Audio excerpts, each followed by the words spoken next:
to try to assert himself as the second-best signal caller in the class behind presumptive #1 pick Trevor Lawrence. As BYU's Zach Wilson and Alabama's Mac Jones have also generated major hype leading up to next month's draft. So, Shannon, is Fields right now the second-best QB in the draft? No, Skip. 4-4 doesn't tell me anything about a quarterback, Skip. I want to know how fast can he process information and how accurately can he get the ball there. That's what I need to know, Skip. Does he know it? Does he know where he needs to go with the football, and how accurate can he get it there? That's what I need from a quarterback. I don't need 4-4.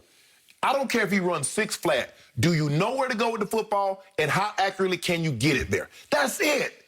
That's it. That's what quarterbacks are looking for. Man, that ball got out quick. Man, he knew exactly where to go with the ball. He knew what the defense was. He knew where he was supposed to go with the ball. 1 wasn't there. He checked the 2. 2 wasn't there. He went to his check down. I need you to process. Boom, boom, boom. That's what I need to know. The guy that did that best was Mac Jones, Skip. If you look at his tape, he has no bad tape. If you think about it, Skip, he might have played 1 bad game in his 13, 14 starts. Other than that, they were perfect. You look at him in the national championship game. You look at him against Notre Dame. You look at him against Florida. You look at him against Auburn, LSU. You look at him against Georgia.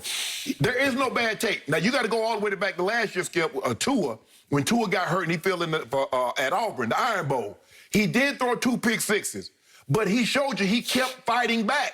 And then he got his opportunity again in the I think was it the Gator Bowl or maybe the Holiday Bowl against Michigan. Yep. And you saw what he did to them. For me, Skip, he has the best tape. Is he the best athlete? Maybe not. But everybody, let's not get carried away. And I understand we need some athleticism, Skip, because I believe the offensive line are the least athletic. The defensive line are getting more athletic. So you need a quarterback that can get away sometimes. Yep. I believe Mac Jones is plenty good enough. I believe Kyle Shanahan moved up. I believe he loves Mac Jones because Mac Jones reminded him of a more athletic Matt Ryan, Kirk Cousins. Yep. Very accurate, know where to go with the football, very accurate. And that's what you need. Now, everybody can look good. I mean, can they take Justin Fields and make him look better in this in the West Coast? Yep. Absolutely. Yep. Zach Wilson, absolutely. But, Skip, when you look at the tape, and that's the only, I don't do nothing about no pro day, Skip. What is 4-4 going to do for me? He ain't no wide receiver, no running back, no DB. If those guys ran 4-4, I'm like, ooh, you see that? But a quarterback, he ain't going to be using that. I want to know. I'm going to watch the tape. And when I watch the tape and I watch this kid, I'm going to say, hopefully it lines up. Damn, that kid, he played fast. He ran fast. He looked explosive on tape. Yep. He is explosive. Man, look how quick. I thought he had his footwork was great and the ball came out. It does that. That's what I'm looking at, Skip. I ain't caring about no speed. Now, other positions, man, a DB, wide receiver, this dude look fast on tape. Now, sometimes guys play fast, don't run fast. Skip, let me go back and reevaluate. Make sure the tape is, make sure I'm not overlooking there's something going on. I'm asking coach, was he injured in this game? Because he doesn't look the same. Yep. So you ask those kind of questions. But I think Mac Jones, for me, is the second-best quarterback in this field based on what I've seen body of work. He has the least amount of questions. Because there are some games, Skip, we question Justin Fields. The Northwestern game, the Indiana game.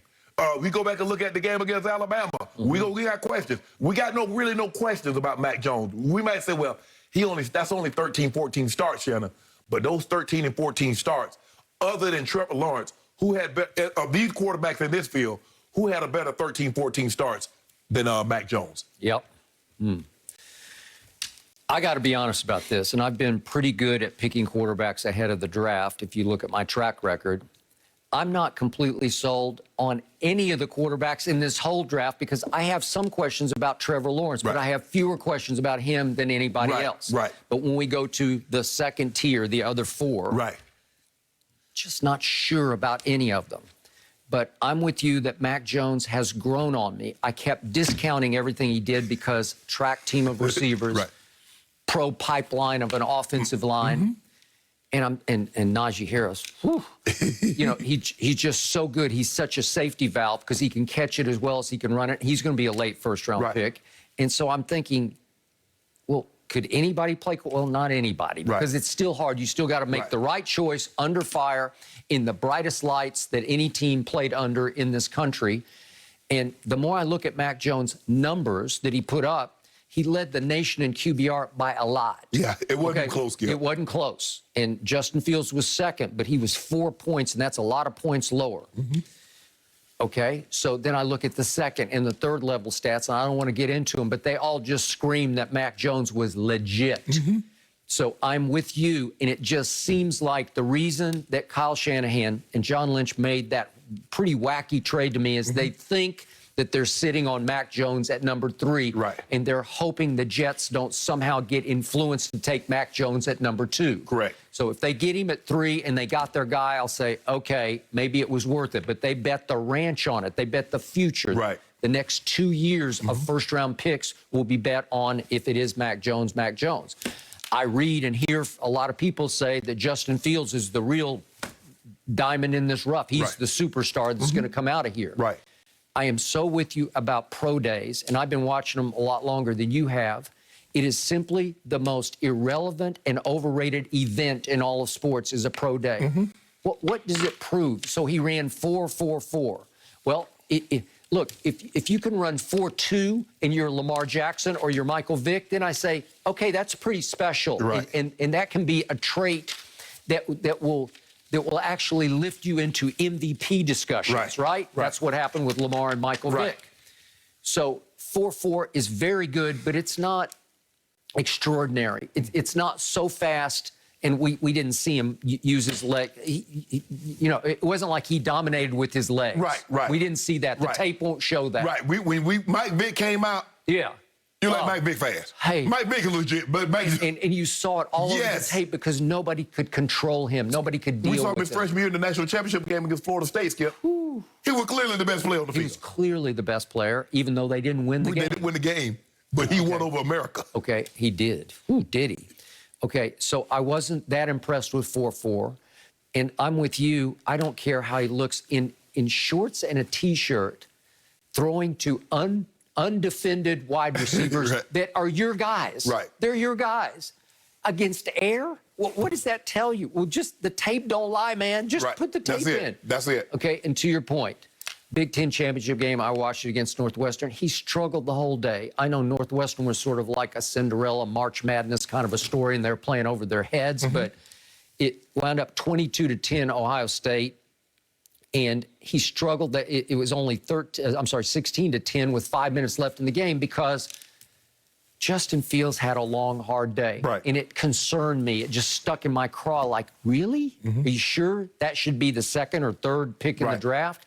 And then you pointed out Indiana. I watched all of that game because it became a shootout that wound up 42-35, and he threw 3 interceptions, and they were troubling interceptions to me. And then against Alabama, as you point out, he wasn't terrible, but he just wasn't transcendent. The way he was against Clemson, you got me, man. Right. Because that was extraordinary. We've seen 6 touchdowns. We've seen transcendent. We saw Deshaun Watson. We did. Against a better Alabama defense than what Totally they agree. had out there. Totally and we agree. saw, we was like, you know what? That dude's special. Okay. I don't care what you say. That dude's special. Skip, the question is, and I understand, last year, not the pandemic season, but the year before, Justin Fields was spectacular. So he has some good tape out there. He does. So is he more that, or is he more this year? That's the question that evaluators are going to have to ask and answer for themselves. Is he more of what we saw his first year starting at Ohio State, or is he more of what we see the up and down, what we saw last year? Those, and only you can answer that, but Skip, you never know what you're going to get. The quarterback is so hard, you're right, because that guy, you invest in everything. You said you're the CEO.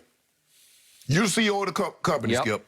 But you really never know. The guy can have great film. The guy can have great workout. He can do great at the board. He can be great when the interview one-on-one. Skip, you don't know what you got until you get that guy in your building, put him in your path, and let him go against somebody else. That's all. But then, Skip, it's too late. You're like, damn, he ain't what I thought he was. But too late now, you got it. You bought it. And it's not, as you know, you can't return after 30 days. So until somebody, you're making a blind choice, Skip. Everybody goes, oh, we got this short fight. He a slam dunk. There have been a lot of slam dunks that were blown layups. I know. So don't tell me that, we knew he. Even Peyton Manning, but Peyton Manning, but hey, there have been a lot of other 4-year starters that didn't turn out like Peyton Manning. And there have been some guys that only started a handful of years that turned out pretty well. First round.